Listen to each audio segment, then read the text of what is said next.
to the very rich and aristocratic. Cheers. A world sometimes frozen in time.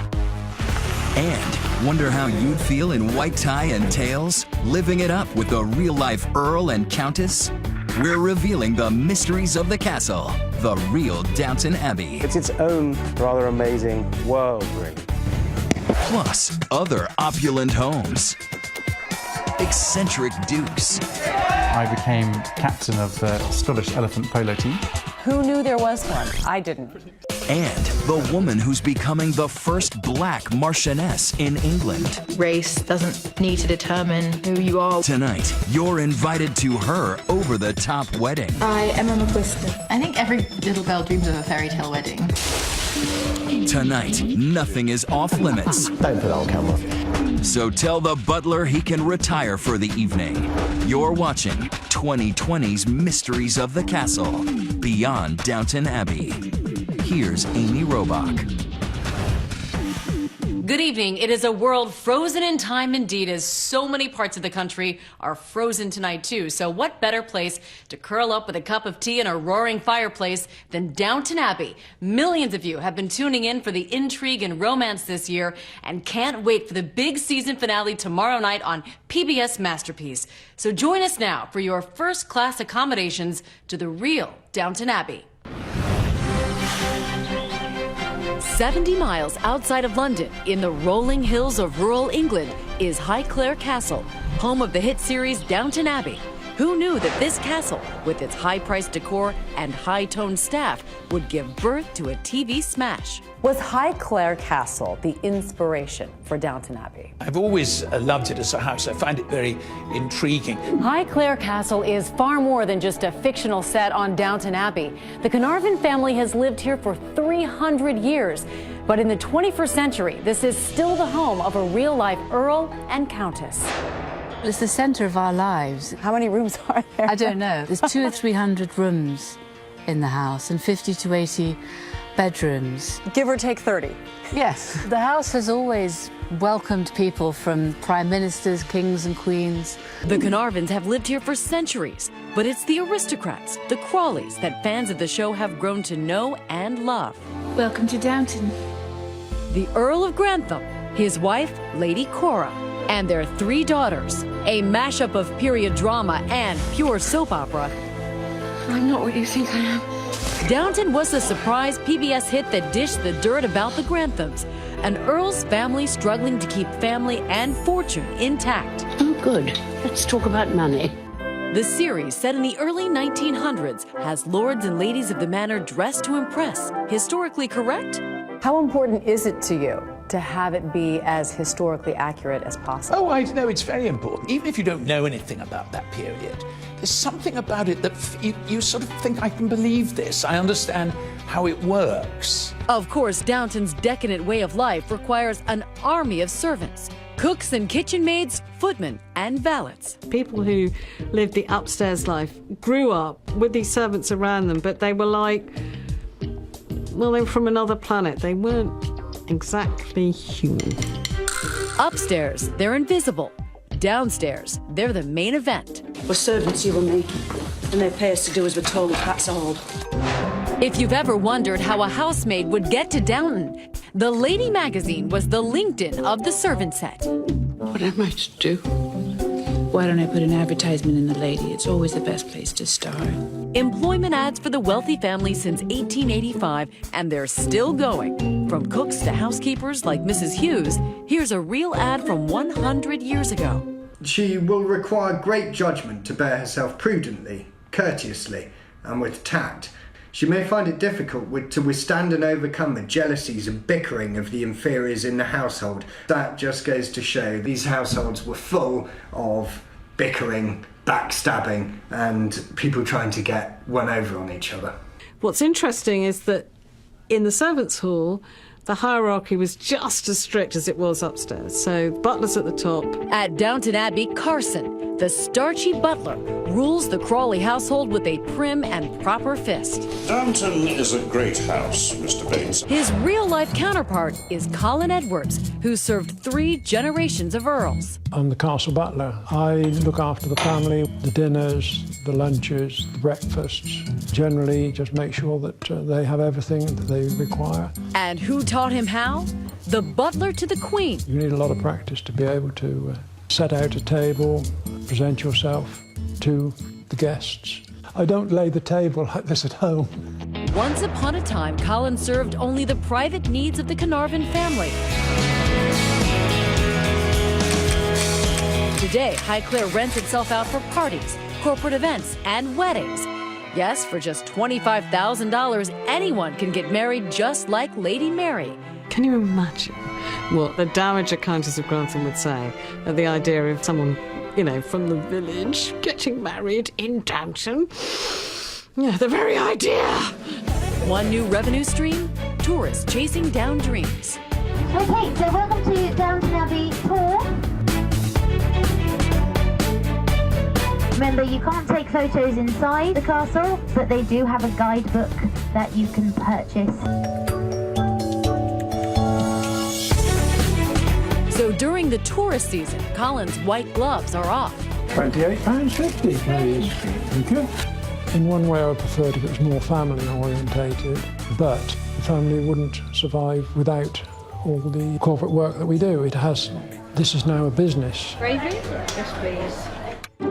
A business without some traditional perks for the current Lord Carnarvon. You don't have personal butlers dressing you each No, I'm afraid it doesn't really work like that. They're not waking us up with cups of tea and breakfast in bed and all the rest of it. Go on then. But living here is still a gracious form of time travel. You can feel as if you're miles from London. It's a magic place to go riding. Views through the trees, views of the landscape. It's about eating well, riding or playing tennis or croquet or shooting, and then meeting up for lunch and conversation. Pretty lucky. In Downton days, with 50-plus bedrooms, double library, formal dining room, I could go on, Highclere needed a staff of 60. Now it's down to 20. Because we do it every day, it's actually not as complicated as you think. Anna Dominguez is the housekeeper at Highclere. Well, obviously, we want to maintain the standard of the house on a daily basis. And housework. That turns out to be a timeless chore. 120,000 square feet of space, all spotless, without pledge or any of that modern stuff. We use dusters and natural beeswax and nothing else. It's the only way to maintain and preserve its natural qualities. Anna's fictional counterpart on Downton is Anna Bates. I'm Anna, the head housemaid. Actress Joanne Frogred says she has the inside scoop on what may have been the toughest part of being a maid. The worst thing of filming the first 2 series was the corsets, especially for a housemaid, how people used to manage doing manual tasks and cleaning a house and these things.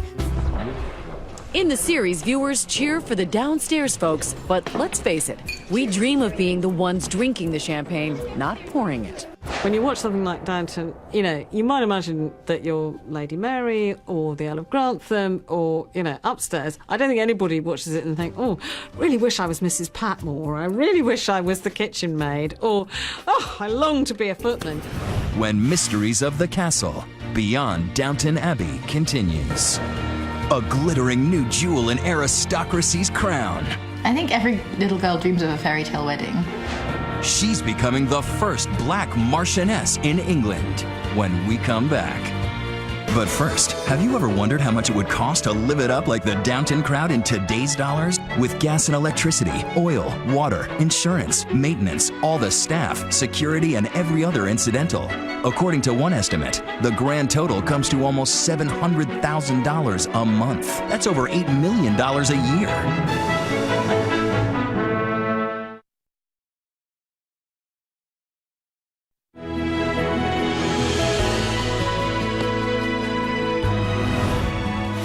It's one of the most scandalous storylines this season on Downton Abbey. The Black American jazz singer who shocks the upper crust by romancing Lady Rose. And now, a very present-day, real-life romance is breaking the race barrier on a glorious walk down the aisle. Emma McQuiston is not unlike many young women, hoping one day to find Mr. Right. I think every little girl dreams of a fairy tale wedding. But Emma's dream is coming true, because that diamond tiara is made of real diamonds. If you've got diamonds, you should wear them. Her Mr. Right It's a pretty surreal experience. It's totally surreal. is a real aristocrat.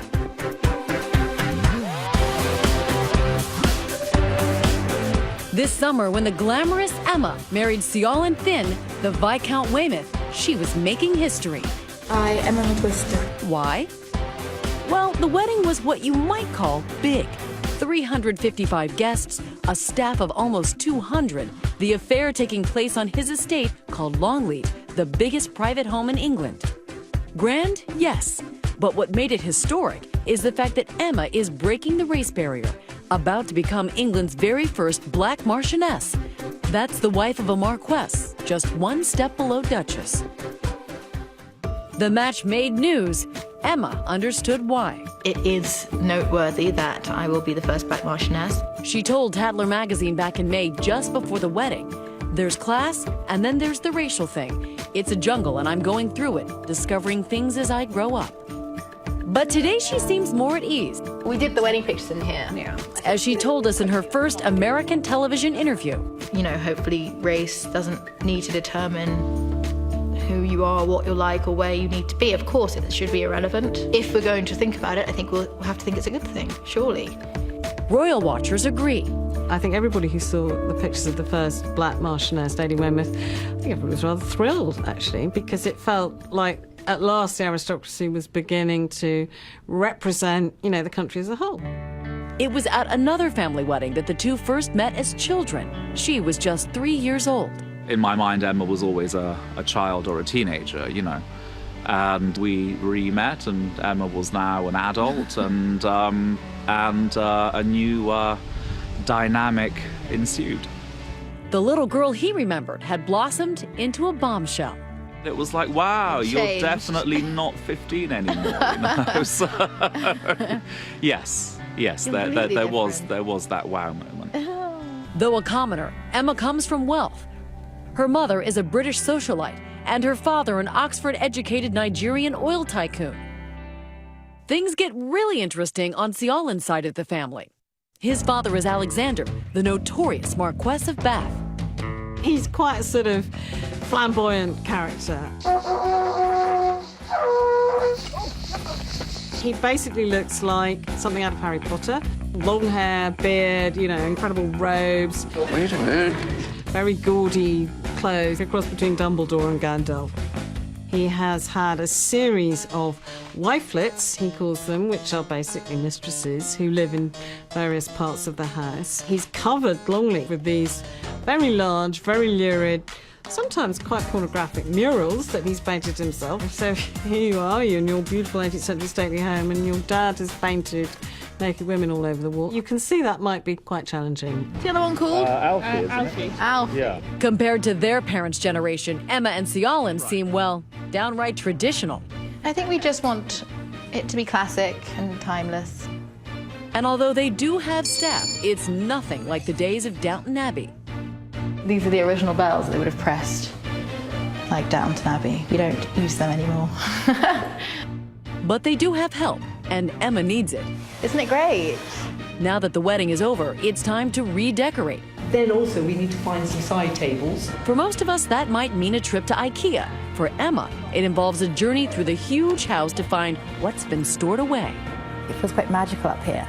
Sort of makes you feel like Alice in Wonderland, because there's lots of doors, all locked all the time. When you open one, inside are treasures. Ooh! Ah, this is all the reserve porcelain and glass. Some of it's waiting to be conserved. There's 610 paintings in the inventory. Wow. Is this really a home? It looks more like the Metropolitan Museum of Art. Okay, we need to move the large painting, which is just inside this room. Emma is replacing some of her father-in-law's favorite lurid frescoes with some more conventional artwork she's found in the attic. Well done. In this place, it takes a village to hang a painting. It's the Battle of the Amazons, so it's quite a dramatic picture. I just love the collection of horses and people and soldiers and armour and flags, and there's a lot going on. The estate office here is where Seolin goes to work every day. When Emma married Seolin, she not only married a man, she married a business. Display of family archives and an ice cream shop. She's really marrying a house which has a couple of restaurants, it's a wedding venue, it's a conference centre, an amusement park. I mean, it's like you're marrying into Disneyland, basically. Believe it or not, there's an actual safari park right on the estate. It was the first of its kind in the world outside Africa, and today attracts almost 1 million visitors a year. So pretty. The new leading lady of Longleat loves being with the animals, small and large. So sweet. Woo! Hi. You're a bit cold. So we had to ask the obvious question. Tell the truth about what? Did you marry Seolin for his animals? No. Obviously not. The glamorous 27-year-old actually has career plans all her own. Like vampy. Vampy. She's interested in fashion, posing for the cover of You magazine just a few months ago. She has a food blog and ambitions of having her own cooking show.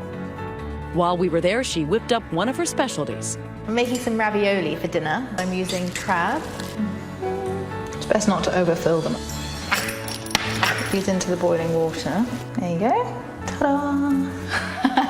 While she's hoping to win over the food critics, Emma's new husband is sure she has all the ingredients to be a success. Here's an individual who's extremely bright, extremely beautiful, extremely responsible, so and yet extremely fun-loving to boot. So you really have a package of all of the qualities there. Everything, including love of tradition, found in this, one of Britain's newest aristocratic couples, here in the land of Downton. Coming up on Mysteries of the Castle, Beyond Downton Abbey. Ladies and gentlemen, I would like to invite you to the dining room while dinner is served. At the most over-the-top meal you've ever seen when we return. But first, the real Downton Abbey is real estate catnip. What would a broker's selling price be? Let's see. Hundreds of rooms, dozens of bathrooms, a double living room, dining room, gargantuan kitchen, wood-burning fireplaces, multi-car garage, servants' rooms, stables. And remember, location, location, location.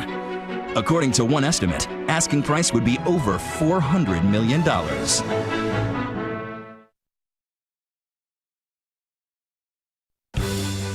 And now back to Amy Robach and Mysteries of the Castle, Beyond Downton Abbey. This may look like a scene from Downton Abbey, but it's a real-life dinner at 8. Top hats and tails, candlelight and champagne, and those oh-so-lush and elegant rooms.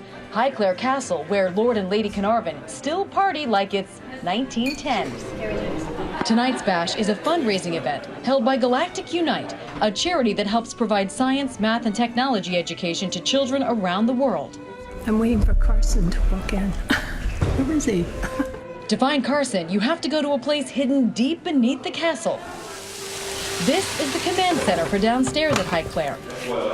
And the maestro down here is head chef Paul Brooks Taylor. Hey, here we go. I became a chef because I love cooking. I love playing with food. I started at 14 years old in a butchery. He trained in France. God, I hate the French. Joke. No, I do. And worked in some of the best restaurants in the country. The greatest part about our job is you never know it all. You're always learning. And people who work in kitchens say they know it all are liars.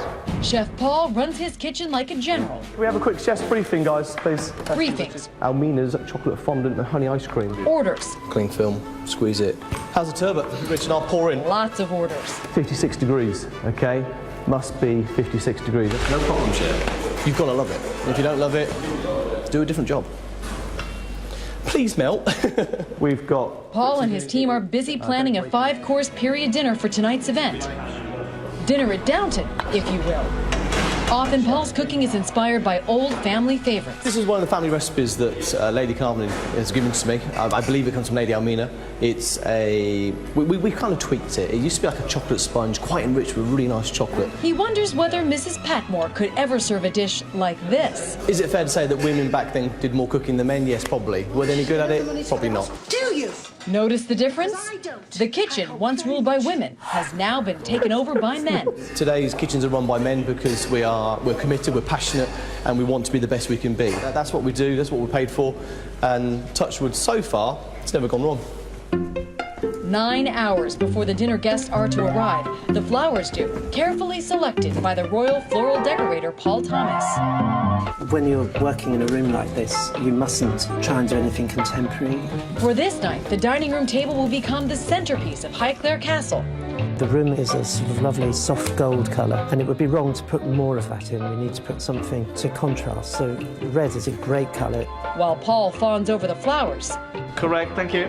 the man ultimately in charge of all things upstairs is Louis Quello. I can serve you a 5-course meal or pick the right wine to go with the right food, but definitely I can't do a British accent.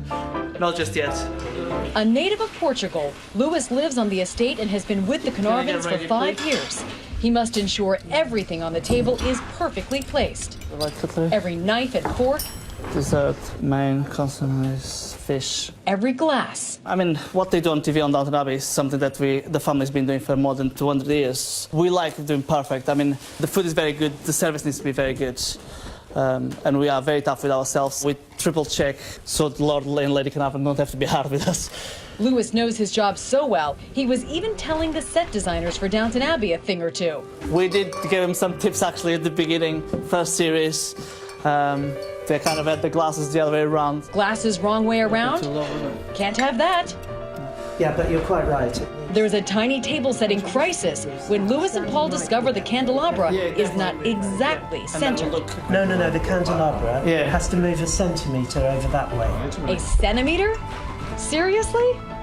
Seriously. I think we should be there. Yep. Oh, is the wine chilled yet? With time running out, downstairs in the kitchen, Do not bring me the fish if the shot tatatata is not done. They're supposed to come together, yeah? Chef Paul is almost ready to go.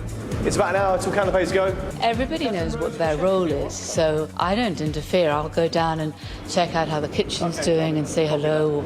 So you've added some cucumbers? Yeah, we just wrapped it. Everyone's falling into their next role to perform.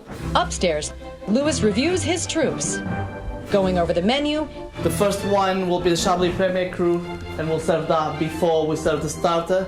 Once we clean the sorbet, we then serve the red wine.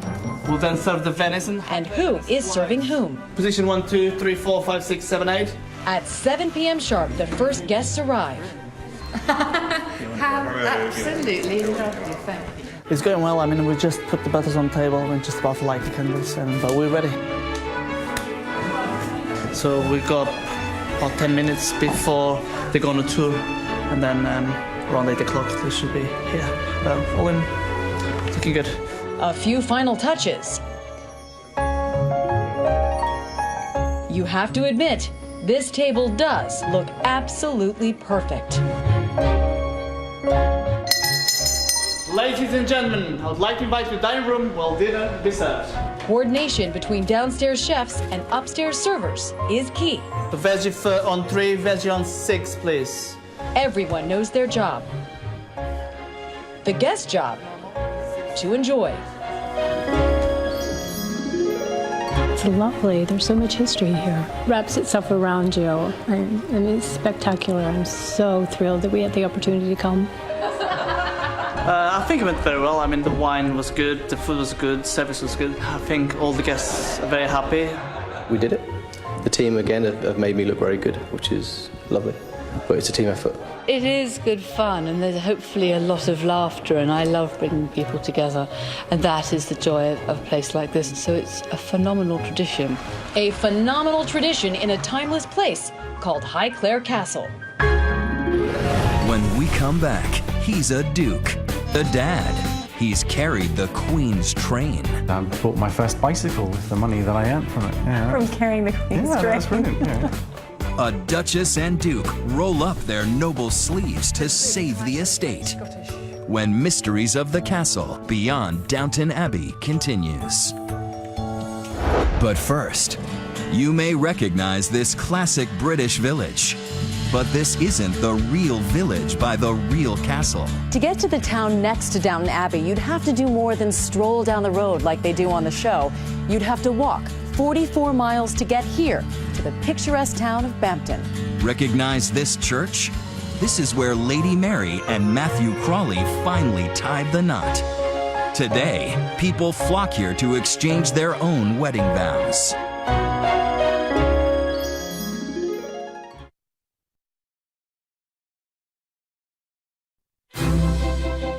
Just how does the other half live? You might be very surprised. Here in this beautiful castle called Inverary lives one of Scotland's most prestigious and ancient families. The Duke of Argyll, as in Argyle socks, yes, he wears them, is just one step below royalty. One of his ancestors commanded the army of Mary Queen of Scots. He is the head of the Clan Campbell, the largest in Scotland, a man of many titles. But did you say 26 titles? 26 or 27, I think. At the last You've lost count. He's also a dad, the father of 3 small children. His wife Eleanor, who grew up a Cadbury, as in chocolate, met the Duke when she was 18. The first time I came here, I was like, oh my God, look at that house on the side of the road, look at it. You come over the bridge, and that first glimpse of the castle is pretty impressive. And who knew you'd one day be living in those walls? Who knew? Certainly not me. It's a house that should look familiar to Downton Abbey fans. They all came and they arrived in their carriages and their cars there. It's a grand entrance. It's a grand entrance. It's nice to have 2. We actually got 3. 3, of course. I don't want to be posh, but I've got 3 entrances. Every corner of Inverary Castle seems steeped in history, from the outside portico. This porch here was put on for Queen Victoria when she came to see her daughter, so she didn't get wet when she got out of her carriage.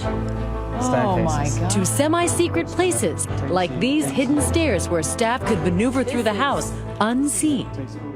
The Duke's family tree stretches back hundreds of years. That's a picture of my grandfather. This is me being a page of honour to the Queen. That's me there. Page to the Queen? Not bad as a first job. And what was that like? Terrifying. But quite fun at the same time. So you carried the Queen's train? Yeah, it was amazing. You got paid. I bought my first bicycle with the money that I earned from it. Yeah, from carrying the Queen's train? Yeah, that's brilliant. Yeah. And it wasn't his last job. Elephant polo, anyone? We got them on the run. It was just ecstatic. I became captain of the Scottish elephant polo team. Who knew there was one? I didn't. While ancestors of the high-born Duke and Duchess were regal, this couple consider themselves rather down-to-earth, in part out of necessity. I think people always assume we're going to be terribly old and grand and, be wearing ermine and a crown or something, but... most of the time we'll be in, jeans and a T-shirt or whatever, and, be working in the shop or talking to people, and I think people say, right, is that the Duke? Is that the Duchess? No, it can't be. Wait a minute, did he say working in the shop?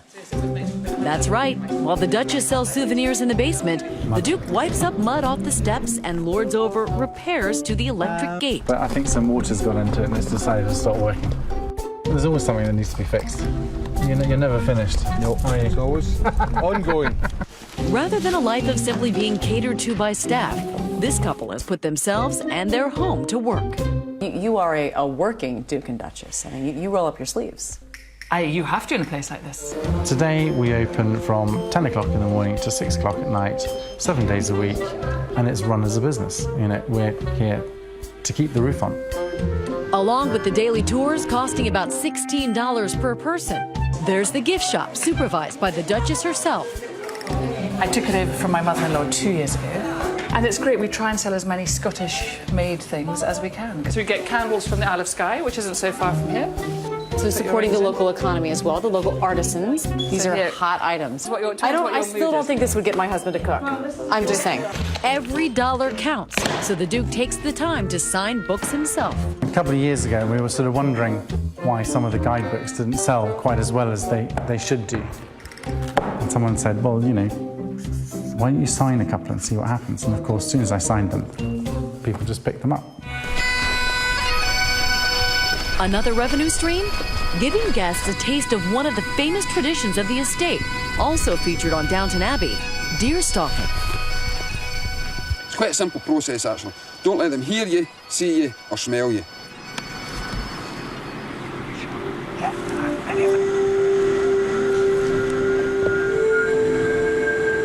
Yep, no, they've run away into the trees. Oh well, that's stalking for you.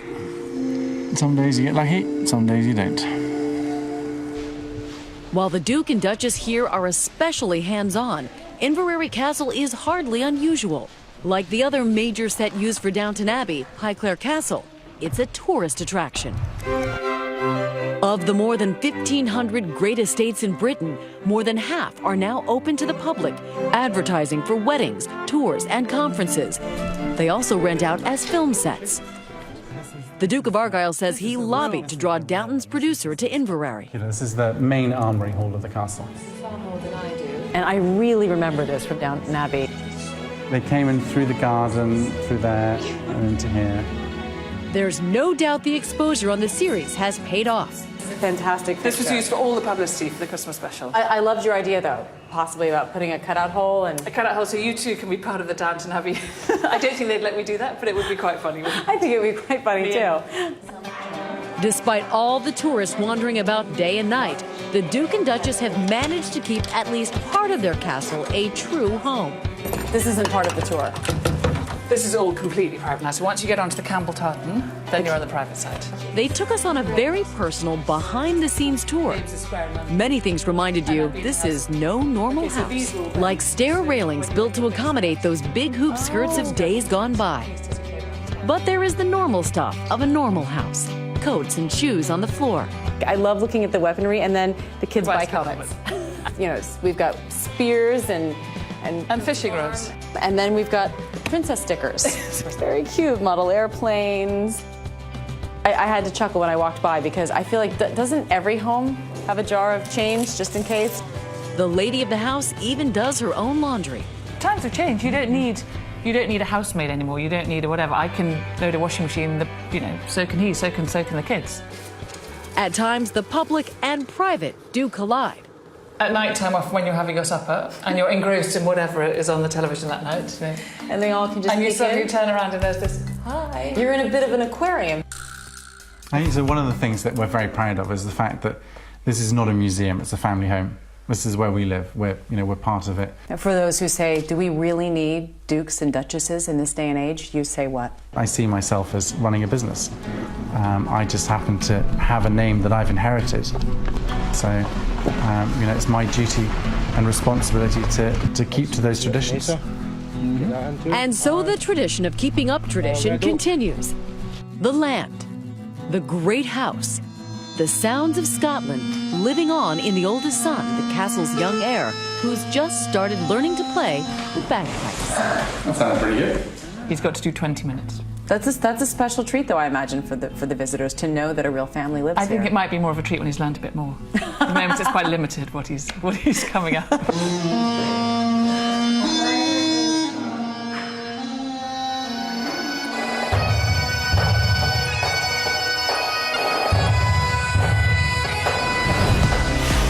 When we return, scandal, love, the real inspiration for Downton's heart-stopping romance. The woman next door to her had smuggled one of the men of the house party into her bed. When Mysteries of the Castle Beyond Downton Abbey continues. And now back to Mysteries of the Castle Beyond Downton Abbey. Love at Highclere, on the surface, oh so proper. But Downton Abbey, a period drama, can be a bodice-ripping soap opera, sex and scandal for all. Is it safe? trust. Sometimes these storylines get downright scandalous. Are you actually taking real examples of what happened? I was staying at a house, and the host had just found the diary of his great-great-aunt. And what had happened is the woman next door to her had smuggled one of the men of the house party into her bed, and he had died of a heart attack.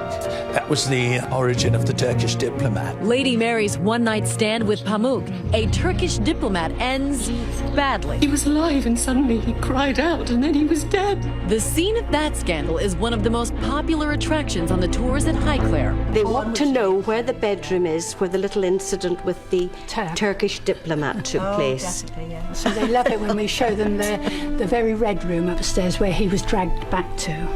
And I would say, serve him right. Being a naughty boy.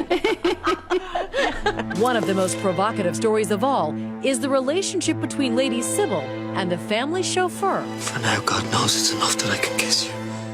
It's fiction, but once again, based on real aristocratic hijinks. Lady Sybil and Tom Branson. Tom Branson. Well, that really came from talking to a woman at dinner. And she said, well, my great aunt eloped with the groom. And I thought, well, if she can go off with the groom, she can go off with the chauffeur. There was not that much mixing. I mean, you would, of course, have, you know, the son of the house maybe having a dalliance with one of the maids and stuff.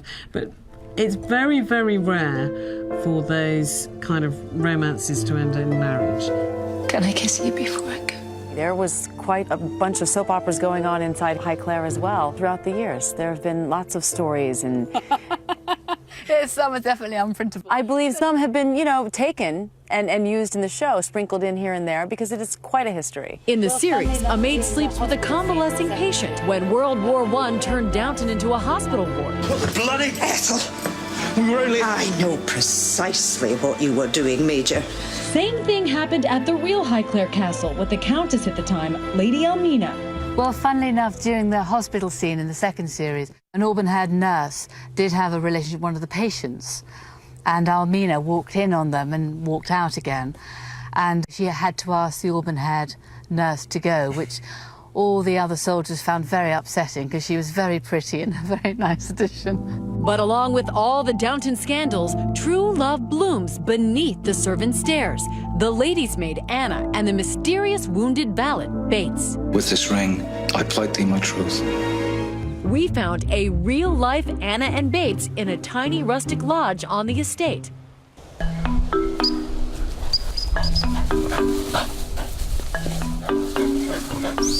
I'm Tom Hibbard and I'm a gamekeeper on the Carnarvon Estate. My name's Kaylee Stevens and basically I work at Highclere tea rooms, just clearing, waitressing, serving hot food and drinks. My partner is Tom, who's one of the gamekeepers on the Highclere estate. What I like most is basically just him as an overall person and his job, because obviously it just fits me. I'm a country person. You can't be a gamekeeper and be with some posh and prim, you know, lover, because it just doesn't work like that. I think the reason we connect so much is because we're so different, yet we still want to get to the same point. A quiet evening in, watching TV with the wood burner going, so it's just simple stuff like that, really. Yeah, I would cook. She washes up. They always say opposites attract. You know, me and Tom, we fight all the time, but it's just a part of a relationship, you know. You have your ups and downs, but you've got to go through it, and if you didn't have them, there'd be something drastically wrong. 17-year-old Kaylee, like Anna, is strong and modern. My dream is to be a jockey and race. I think the inspiration started when I was 13, seeing how racehorses